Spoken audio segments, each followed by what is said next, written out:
የመድፈኞች ቤተሰቦች እንደምን አላችሁልን?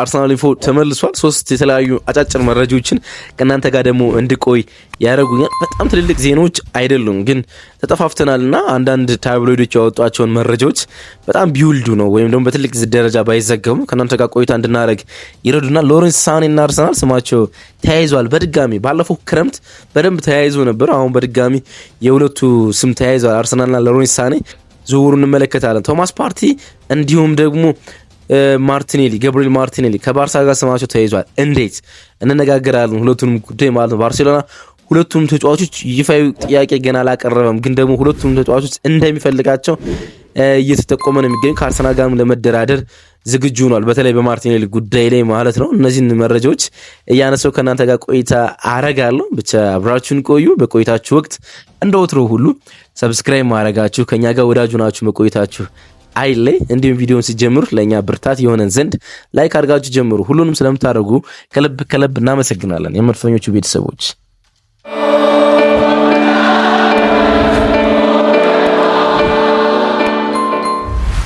መረጃ እንጀምር። ከሎሬንስ ሳኔ ዝውውር እንጀምር። አርሰናል እንግዲህ ትኩረቱ የአርሰናል የዝውውሩ ሰዎች ሁሉ ትኩረታቸው የቤንጃሚን ሼሽኮ ዝውውር እንደሆነ ነው የኛው መረጃ እንኳን ቴሌግራፍ ላይ ያነበብኩ የሚገልጸው ማለት ነው። የቴሌግራፉ ጸሐፊ ምን ይላል መሰላችሁ? አሁን የአርሰናል ሁሉም አይንና ጆሮዎች ያሉ የቤንጃሚን ሼሽኮ ዝውውር ላይ የመጨረስ ጉዳይ ነው፣ ወይም ደግሞ የአጥቂ ስፍራ ተጫዋች የመጨረስ ጉዳይ ላይ ነው የሚሆነው። ግን ደግሞ በትኩረት የሚከታተሉት አንድ ተጫዋች አለ፣ ሎሬንስ ሳኔ። ሚኬል አርቴታ በጣም የሎሬንስ ሳኔ አድናቂ ነው። በሲቲ ቤትም በነበረባቸው 2 የውድድር ጊዜያቶች 2 የሊግ ዋንጫዎችን ባነሳባቸው ጊዜ ማለት ነውና አጥብቆ ይፈልገዋል። ይሄ 29 ዓመት ተጫዋች ማለት ነው።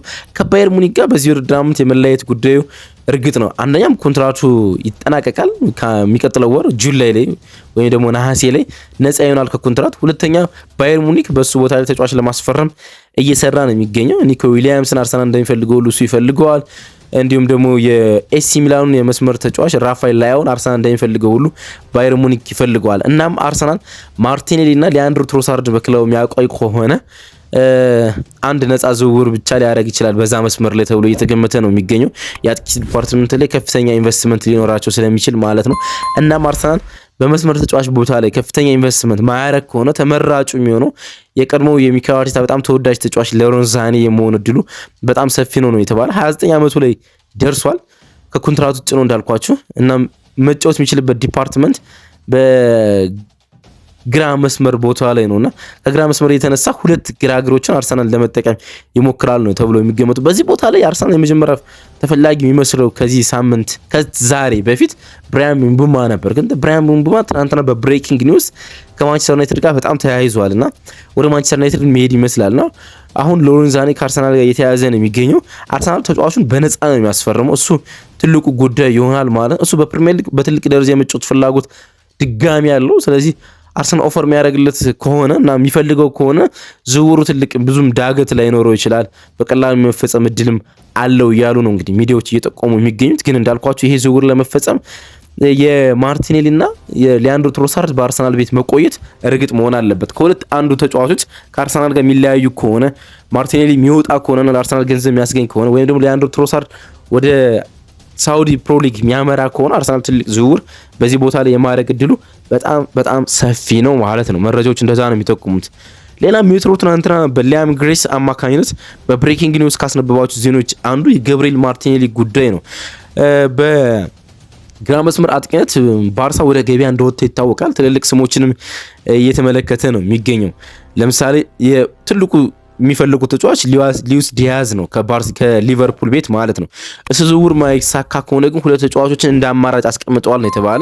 ኦፈር አላረጉም ለሁለቱም። ማርከስ ራሽፎርድን ከአስቶን ቪላ ቤት የሰነበተውን የማንቸስተር ዩናይትድ የመስመር ተጫዋች እንዲሁም ደግሞ ገብርኤል ማርቲኔሊን ሁለቱም ተጫዋቾች ለሉዊስ ዲያዝ ባካፕ አድርገው ይፈልጋሉ ነው የተባለ። የሉዊስ ዲያዝ ዝውውር ማይሳካላቸው ከሆነ ማለት ነው። ይሄ 23 ዓመት ብራዚላዊ ኢንተርናሽናል በአርሰናል ባለፉት ዓመታት ውስጥ በቀጥተኛ ጨዋታ በሚኬል አርቴታ በጣም አስፈላጊ ተጫዋች ነው። ግን ባለፉት 2 ሲዝኖች ግን ኢንኮንሲስተንስ ነው። 2022-23 ሲዝን ለሱ በጣም አስደናቂ ነበረ።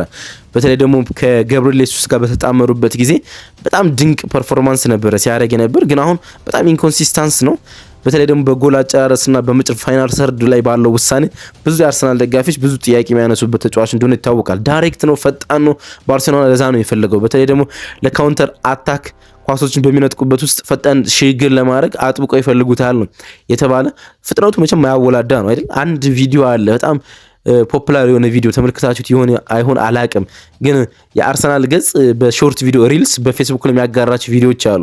ወደ ትሬኒንግ ግራውንድ ሊገቡ ሲሉ አንዳንድ ጥያቄ ጠይቃቸው አርሰናል ተጫዋች ሁሌም ማለት ነው። አንድ ሰሞን ከተጠየቁት ጥያቄ አንዱ የክለብ ጓደኞቻችሁ ውስጥ የምትፈልጉት ክህሎት ቢኖራችሁ ብላችሁ የምትፈልጉት ክህሎት ምንድን ነው የሚል ጥያቄ ነበርና አብዛኞቹ ተጫዋች የመለሱት የገብርኤል ማርቲኔሊ ፔስ ነው የሚሉት፣ ፍጥነት፣ የገብርኤል ማርቲኔሊ ፍጥነት እያሉ ነው የሚጠይቁት። አንዳንዶች አሉ የዊሊያም ሳሊባን ጥንካሬ ወይም ደግሞ የቡካዮ ሳካን ድሪብል እና ድራፍት እንደዚህ አይነት የሚሉ አሉ። ግን አብዛኞቹ ተጫዋቾች የሚጠይቁት አሁን ማርቲን ኦዲጋርድን ጨምሮ ማለት ነው የገብርኤል ማርቲኔሊ ፔስ ነው የሚለው። ራሱ ሊያንድሮ ትሮሳርድ የገብርኤል ማርቲኔሊ ፔስ ነው የሚለው። ገብርኤል ማጋሊሽ የገብርኤል ማርቲኔሊ ፔስ ነው የሚለውና ፔሱ መቼም ማያወላዳ ነው። ለአርሰናል 225 ያህል ጨዋታዎችን ማበርከት ይችላል። 51 ጎሎች ላይ አስቆጥሯል። 51 ጎሎችን 29 ጎሎች ላይ ደግሞ አሲስት ማድረግ ችሏል። ኮንትራቱ እስከ 2027 መቆየት ይችላል። በጣም ረጅም ኮንትራት ነው። ስለዚህ አርሰናል በፈለገው ገንዘብ መደራደር ይችላል። እንዲሁም ደግሞ ኤክስቴንድ የማድረግ መብትም አለው አርሰናል እስከ 2028 ያን ያህል መብት አርሰናል አለው ማለት ነው። ሳውዲ ፕሮ ሊጎችም ይፈልጉታል። ወደዚያ ይሄዳል ተብሎ በፍጹም አይገመትም። ምክንያቱም ገና 23 ዓመቱ ነው። በአውሮፓ በትልቅ ደረጃ መጫወት ይችላል ተብሎ ይገመታል። ደግሞም አርሰናል የሚሸጠው ከሆነ እና እውነት ከሆነ አርሰናል ለማርኬት የሚያቀርበው ከሆነ ትልልቅ ክለቦች እንደሚፈልጉት እርግጥ መሆን እንችላለን። በተለይ ደግሞ ፍጥነትን መሰረት ያደረጉ ክለቦች፣ ፈጣን ትራንዚሽን የሚፈልጉ ቡድኖች የተጫዋቾቹ ምርጫ እንደሚሆኑ ይጠበቃል። ቶማስ ፓርቲ የመጨረሻ መረጃችን ይሆናል። እንግዲህ አርሰናልና ቶማስ ፓርቲ በይፋ ተስማምተዋል የሚሉ መረጃዎች ወጥቶ ነበር ባለፉት ሳምንታት አይደል? ለእናንተ ማጋርቼ አይደለም ኮንትራቱ ኤክስቴንድ ከማድረግ አንጻር ማለት ነው። ሚኬል አርቴታ እስከ ጃንዋሪ ድረስ ቶማስ ፓርቲ ከአርሰናል እንዲለቅ ይፈልግ ነበረ። እስከ ጃንዋሪ ድረስ ማለት ነው። ምክንያቱም ባለፉት ዓመታት በነበሩት ኢንኮንሲስተንስ የሆኑ ፊዚካሊቲ ምክንያት በአቬሌቢሊቲ ምክንያት መገኘት ባለመቻሉ በአርሰናል ወሳኝ የውድድር ጊዜያቶች ውስጥ መገኘት ባለመቻሉ ምክንያት ከአርሰናል ጋር የመለየት እድሉ ሰፊ ነበር። ለዛ ነው ገና በጣም ቀደም ብሎ ከማርቲን ዙቢሜንዲ ጋር መስማማት የቻሉት ማለት ነው። እዚህ ቦታ ላይ ተጫዋች እንደሚያስፈልጋቸው አምነው ማለት ነው። ግን አመቱን ሙሉ ወጥ ከሆነ በኋላ እንደገና ኮንሰርን ማድረግ ጀመረ ሚኬል አርቴታ፣ እንደገና ማጤን ጀመረ። እናም ለድርድር ተቀመጡ። ኮንትራቱን ለማራዘም ተስማምተዋል። ያውም አንዳንድ ሚዲያዎች ምንድነው የሚሉት ሙሉ በሙሉ ከተስማሙ በኋላ ጁን 30 ኮንትራቱ ይጠናቀቃል። በዚህ ወር መጨረሻ ማለት ዛሬ ጁን 3 ላይ ነው የምንገኘው። በዚህ ወር መጨረሻ ላይ ኮንትራቱ ይጠናቀቃል። ጁላይ 1 ላይ ኮንትራቱን ለማደስ ነው የፈለጉት፣ እንደ አዲስ ለማስቀጠል። ለዛ ነው እስካሁን ዝም የተባለ። ጁላይ 1 ላይ ለፕሪሲዝን ሲመለስ ቶማስ ፓርቲ ከአዲሱ መለያ ጋር ኮንትራቱን ይፈርማል ተብሎ ነበር የተጠበቀው። ግን ትናንትና ምሽት አንዳንድ መረጃዎች መውጣት ጀመሩ። ባርሴሎና ከቶማስ ፓርቲ ጋር አልተገናኙም ገና፣ ግን ኮንትራቱን ማጤን ጀመሩ ነው የተባለ እና በነፃ ዝውውር ከአርሰናል ለማስፈረም እድል እንዳላቸው መመልከት ጀመሩና ከአርሰናል ጋር ያልተስማሙ ከሆኑ የማይስማሙበት ጉዳይ ካለ እሱን ማጤን ጀመሩና የእሱን ወይም ደግሞ ይሄ ዜና እንዲወጣ በማድረግ የእሱን ትኩረቶች ለመበተን እየፈለጉ ነው። በዝውውር ላይ በሚጽፉ ሚዲያዎች ላይ ይሄን ዜና በማውጣት የእሱን ትኩረቶች መበተንና ከአርሰናል ጋር ያለውን ድርድር ከባድ ለማድረግ እየጣሩ ነው እንግዲህ የተባለ የሚገኙ 6 ቁጥር ተጫዋች እንደሚፈልጉ ይታወቃል። ከአንድ ዓመት በፊት ጀምሮ ነው ቶማስ ፓርቲን ሲፈልጉት የነበሩት ባርሴሎናዎች። ምን እርግጥ ነው ባለፈው የውድድር ዓመት ጀምሮ ነበረ ሲፈልጉት የነበሩት። ደግሞ ባርሴሎና ካለበት የፋይናንስ ጉዳይ አንጻር በዚህ ውድድር ዓመት እርግጥ ብዙ ነገሮች ማስተካከል ችለዋል። የነፃ ዝውውር በደንብ ይፈልጋሉ በደንብ። እናም የቶማስ ፓርቲን ጉዳይ በደንብ ባርሴሎና ያጤነበት እንደሆነ ነው እንግዲህ መረጃው ወጥቶ እየተመለከትኩት የሚገኘው። አስደንቆኛል። ባርሴሎና አሁንም ድረስ ለአንድ ዓመታት ድረስ የእሱ ፈላጊ ሆኖ መቀጠላቸው በጣም ያስደነቀኝ ጉዳይ ነው። ሌላ እንደ ተጨማሪ ቦነስ መረጃ አጋርቻቸው መውጣ አርሰናል የእንግሊዝ ፕሪሚየር ሊግን በታሪክ ከፍተኛውን ትርፍ ማግኘት ችሏል። ከሻምፒዮንስ ሊግና ከፕሪሚየር ሊግ ያገኛቸው 2 ትርፎች በእንግሊዝ እግር ኳስ ታሪክ ውስጥ አንድ ክለብ በአመት ያገኘው ከፍተኛውን ትርፍ ማግኘት የቻለ ቡድን ሆኗል። በጣም ዲቴልሱን ይዤላችሁ እመጣለሁ ነገ ወይም ከነገ ወዲያ ማለት ነው። ይዤላችሁ እመጣለሁ። ሊቨርፑል ሁለተኛው ቡድን ሆኗል። ሊቨርፑል ከፍተኛውን ትርፍ ያላገኘበት አንድ ምክንያት ከሻምፒዮንስ ሊግ በኖክአውት ስቴጅ ቀድሞ መሰናበቱ ይመስለኛል። አርሰናል ለግማሽ ፍጻሜ ድረስ መዝለቅ ችሏል። እናም በእንግሊዝ እግር ኳስ ታሪክ ውስጥ ማንም ክለብ ማንቸስተር ሲቲም ሻምፒዮን በነበረባቸውን የሻምፒዮንስ ሊግና ትሪብል ባሳካባቸው አመታች እንኳን ያላገኘውን ትርፍ አርሰናል ማግኘት መቻሉን ተመልክት ይችላሉና ሎረን ዋትዊል ምን ይላል? ሎረን ዋትዊል ነው ክሪስ ዌትዊል ምን ይላል መሰላችሁ? አርሰናል ምንም አይነት የፕሮፊት ሰስቴኔብል ሬጉሌሽን ህግ አይገጥሙም። እስከ 200 ሚሊዮን ዩሮ ቢያወጣ ለሚቀጥሉት 2 ዓመታት ያህል ምንም አይነት የፕሮፊት ሰስቴኔብል ሬጉሌሽን ህግ አያጠቀውም።